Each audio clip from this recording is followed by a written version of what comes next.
Welcome back, coin collectors and treasure hunters.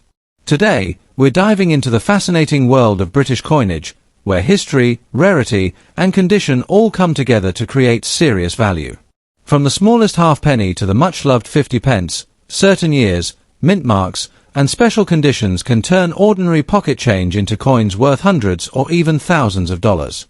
In this video, we're breaking down the top 6 most valuable coins across 6 classic denominations: 20 pence, 3 pence, 10 pence, halfpenny, 2 shillings, and 50 pence. Let's get started. First up, the United Kingdom 20 pence coin from 1990.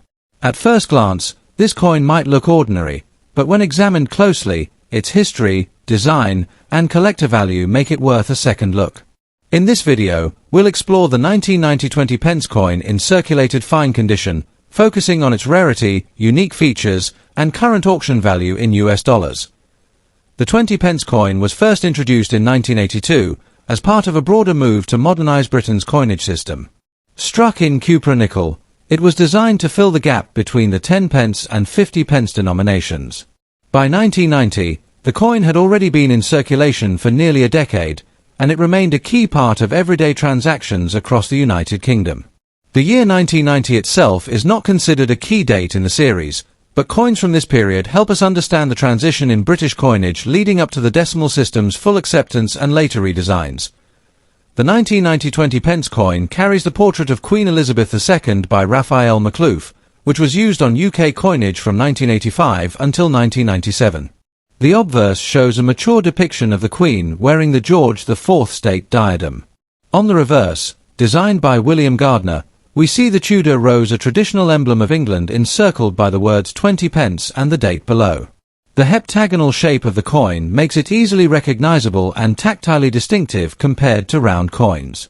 Even in circulated fine condition, the combination of shape, rose design, and regal portrait keeps it appealing to collectors. Unlike certain era coins or low mintage years, the 1990 20 pence is not exceptionally rare. Millions were struck for circulation, meaning they are still fairly common in the UK. However, condition plays a huge role in collectability. Coins in fine condition, even if circulated, still retain detail in the Queen's portrait and the Tudor rose, which keeps them attractive to entry-level collectors. Damaged or heavily worn examples are usually only worth their face value, but collectors may still acquire them as placeholders until they find better preserved specimens. Demand is moderate, as serious collectors typically aim for uncirculated or proof issues. When it comes to market value, circulated fine condition 1990 20 pence coins generally sell for modest amounts. On online auction platforms and coin marketplaces, they typically range between $234,000, depending on overall wear and eye appeal. In rare cases, if the coin has an unusual toning or comes as part of a bulk lot, it may fetch slightly more, but generally, it does not command a high premium. Proof versions or mint sets from the same year, however, can reach higher prices. If you're interested in collecting the 1990 20 pence coin, here are a few tips. First, focus on condition. While fine condition is decent, try to seek out coins in very fine, extremely fine, or even uncirculated state for long-term value. Second, keep an eye out for mint errors. Although none are widely documented for this year, misstrikes or off-center examples can surface and command higher prices. Lastly, store your coins properly. Even circulated coins can lose value if they tarnish further, so using protective flips or albums is a smart move. In conclusion, while the 1990 United Kingdom 20 pence coin in circulated fine condition is not among the rarest or most valuable British coins, it still has its place in numismatics. It represents an important period in modern British coinage and remains an affordable entry point for new collectors. With a market value of just a few dollars, it might not make you rich, but it's a worthy piece to add to a growing UK coin collection. Next up, the United Kingdom 3 pence coin from 1937. Although it may appear insignificant in size, and especially when found in poor condition, this coin carries with it a unique story that links it to the early reign of King George VI. We will explore its background, its special features, and how even damaged examples hold collector interest. Most importantly, we'll dive into its current auction market value in dollars and offer some essential tips for collectors who want to add this coin to their collection. The year 1937 was an important one for British coinage. Following the abdication crisis of Edward VIII, his younger brother George VI ascended to the throne. With this transition, new coinage was issued featuring the portrait of the new king, and the 3 pence was among the first of these coins. By this time, the traditional silver 3 pence had already begun to lose favor in circulation, especially as the brass 12-sided version was gaining popularity.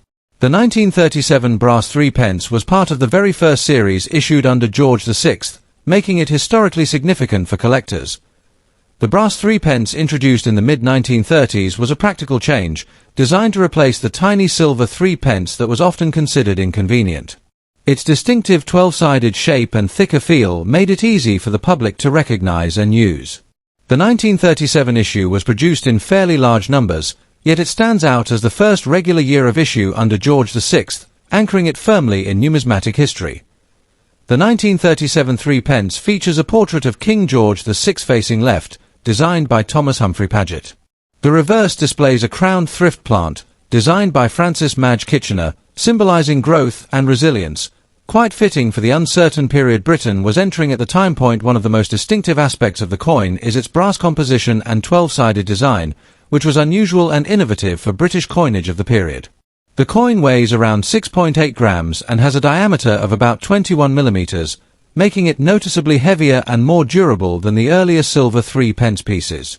Even when found in bad condition, with scratches, corrosion, or heavy wear, the shape and plant design remain recognizable, which gives it a charm among collectors. When it comes to rarity, the 1937 3 pence is not considered among the scarcest coins in British numismatics. Millions were struck for circulation, which means examples are relatively easy to find. However, its importance lies in the fact that it marked the beginning of a new reign. Collectors of British coinage often like to own the first-year issues of any monarch, and the 1937 3 pence fits perfectly into that category. In terms of condition, bad or heavily circulated examples are not especially rare. Coins that have been corroded, bent, or show extensive wear can be found at very affordable prices. Yet, even in poor condition, some collectors still seek them out, particularly those who are building typesets or those who are fascinated by coins connected to the start of George VI's rule. It may not carry the prestige of a flawless proof coin, but it retains a level of historical interest that allows even damaged examples to circulate within the collector market. Now let's turn to the auction market value. For a 1937 3 pence in bad condition, meaning heavy wear, scratches, corrosion, or other forms of damage, the value is generally modest. In most cases, such coins sell for around $325,000 in online auctions or local coin shops. However, there are always exceptions. If the coin carries some unique toning, or if it is being sold in a lot of older coins, it may fetch a slightly higher price, sometimes reaching $5.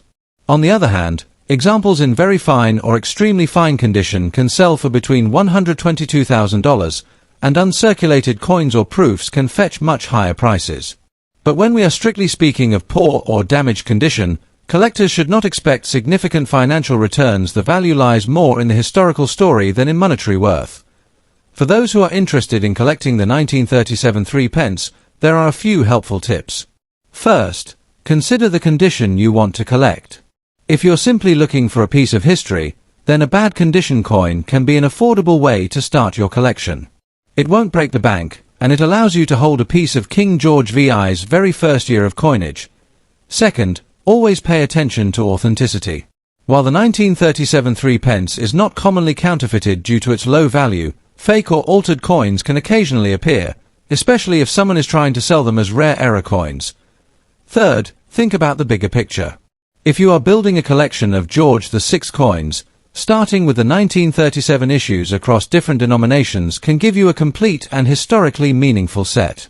You can then upgrade to higher conditions over time if you wish, using the lower grade coins as placeholders. In conclusion, the United Kingdom 3 pence from 1937 may not be one of the rarest or most valuable coins in the world, but it represents an important turning point in British history, the beginning of King George VI's coinage.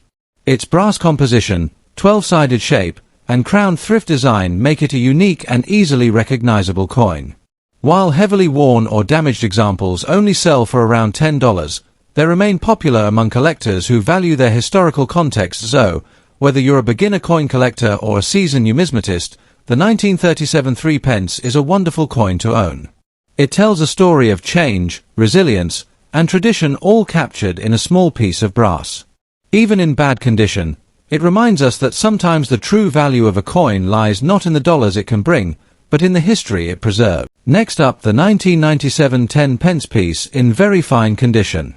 While the 10 pence may seem like just another common coin from circulation, its history, design, and collector demand make it worth a closer look.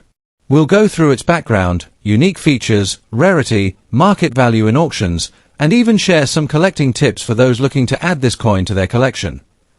The United Kingdom 10 pence coin was first introduced in 1968, as part of the move towards decimalisation that officially took place in 1971. The original 10p coins were quite large, similar in size to the old florin. However, in 1992, the Royal Mint reduced the size of the 10 pence to the smaller version we use today, making it more convenient and easier to handle.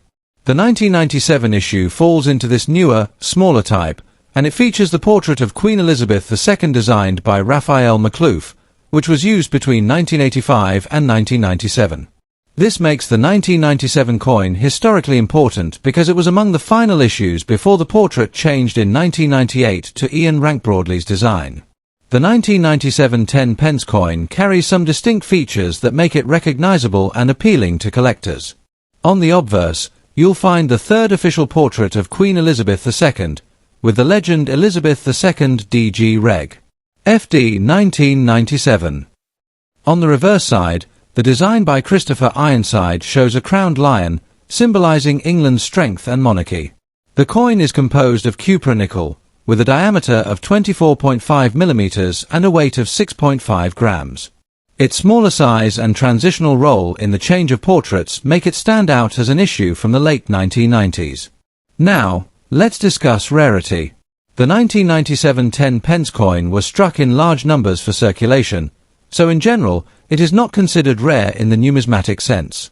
However, condition is everything when it comes to coin collecting. Coins in very fine condition, such as the one we are focusing on today, show clear details with moderate wear, making them more attractive to collectors than heavily circulated or damaged examples. While damaged coins have little to no premium, very fine examples can hold collector value, especially as part of a date run of 10 pence coins.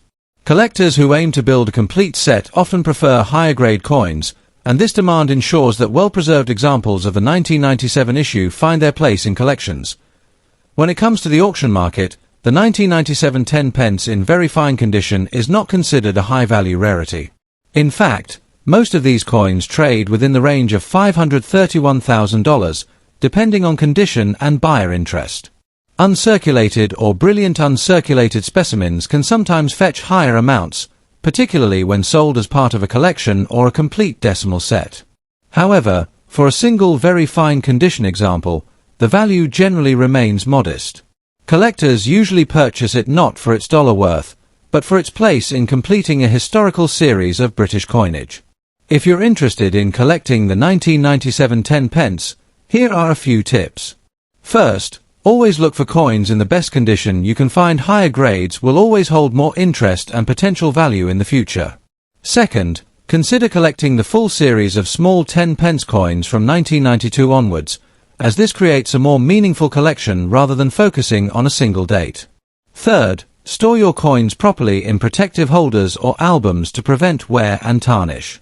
And finally, keep an eye out for rare varieties, minting errors, or proof issues, which often carry a much higher premium than regular circulation coins. To wrap things up, the 1997 United Kingdom 10 pence coin in very fine condition may not be a rare treasure worth hundreds of dollars, but it is still a fascinating piece of decimal coinage history. Its link to the portrait transition of Queen Elizabeth II, along with its role in the modern era of smaller 10 pence coins, makes it desirable for dedicated collectors. While its market value in dollars remains low, the coin's charm lies in its collectability and the joy of completing a well-rounded British coin collection. Next up, the United Kingdom halfpenny from 1941 in fine condition. Although at first glance this small copper coin might not seem particularly valuable, its history, wartime background, and collector appeal make it a coin worth talking about. In this video, we'll explore its story, unique features, its rarity in the market, how much it's selling for at auctions in dollars, and some important tips for collectors who might want to add it to their collection. The halfpenny, often referred to as the halfpenny, was a denomination that played a vital role in the British monetary system for centuries. The 1941 halfpenny was minted during the Second World War under the reign of King George VI. At that time, the coin was made from bronze, as copper and other metals were essential resources for the war effort. Millions of halfpennies were produced during the early 1940s, making them a common coin in circulation for daily use.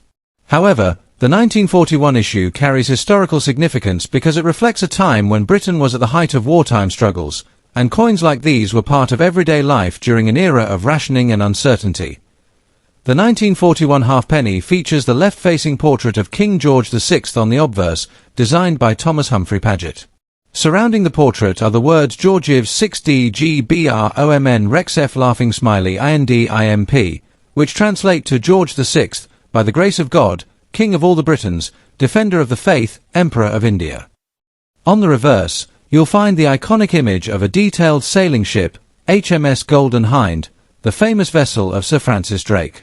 This design is not only visually striking but also one of the most beloved reverse designs in British coinage. The year 1941 is struck at the bottom, making it easy to identify. The coin measures 25.5 mm in diameter and carries a simple but classic bronze appearance. In terms of rarity, the 1941 halfpenny is not considered one of the rarest British coins, as many were minted and circulated. However, its true value comes from its condition and historical background. Most examples today are found in poor or heavily worn states, since they were in circulation for decades. Even in damaged or corroded condition, collectors sometimes pick them up for a small price, particularly those who enjoy filling historical sets. Coins with clear details of the ship and portrait still hold demand among entry-level collectors. Truly fine or higher grades become much more appealing because the finer details of the design remain sharp and attractive, giving the coin more collector value. So, what is the auction value of a 1941 halfpenny in fine condition today? In general, circulated and damaged coins may only sell for about $416,000 due to their common availability. However, a coin preserved in fine condition can fetch anywhere from $114,000 in the collector's market, depending on overall eye appeal. Coins in extremely fine or uncirculated grades can be valued even higher, sometimes between $10 at auctions or from numismatic dealers. While not a coin that will make you rich, it is still a collectible piece of British history with modest but steady demand. If you are interested in collecting the 1941 halfpenny, there are a few tips to keep in mind. First, always pay close attention to condition. Fine details on the ship and clear lettering around King George VI's portrait significantly increase value. Second, be cautious when cleaning old bronze coins, as improper cleaning can damage the surface and reduce the coin's worth. Third, try to collect across different years of the George VI halfpenny series, as this gives a broader historical picture and makes your collection more appealing. Finally, consider holding on to coins with strong historical connections, since coins minted during wartime tend to retain long-term interest among collectors. In conclusion, the United Kingdom halfpenny of 1941 may not be the rarest or most expensive coin in the world, but its wartime context, beautiful design, and steady collector demand make it a small but meaningful treasure. In fine condition, it holds modest value, but as part of a larger collection, it adds significant historical weight. For those who enjoy collecting coins from the reign of King George VI, the 1941 halfpenny is an affordable and historically rich piece that connects us directly to Britain's wartime past. Next up, the United Kingdom 2-shilling coin from 1961, also known as the florin. While it may not immediately strike you as one of the most valuable or rare coins in circulation, it carries historical charm and collector interest. In this video, we'll explore the history of this coin, its unique features, how collectors value it, and most importantly, its current auction market value in dollars.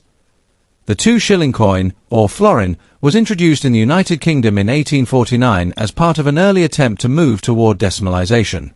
By 1961, the coin had become a well-established part of British currency, circulating alongside pennies, shillings, and half-crowns. The 1961 2-shilling was issued during the reign of Queen Elizabeth II, featuring her early portrait by sculptor Mary Gillick.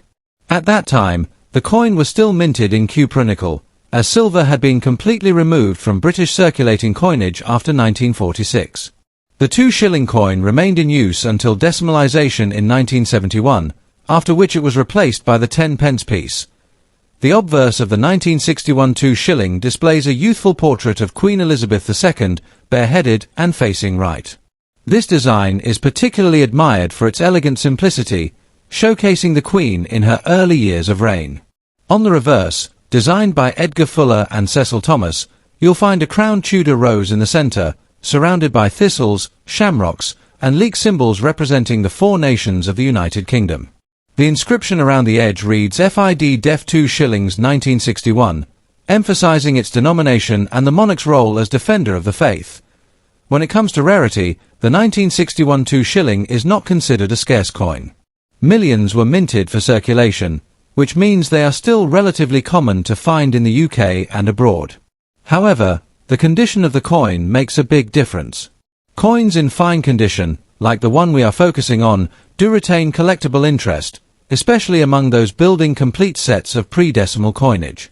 Damaged or heavily worn coins, however, usually carry little to no premium over their face value and are generally collected only by beginners or those with sentimental reasons. Now, let's talk about value.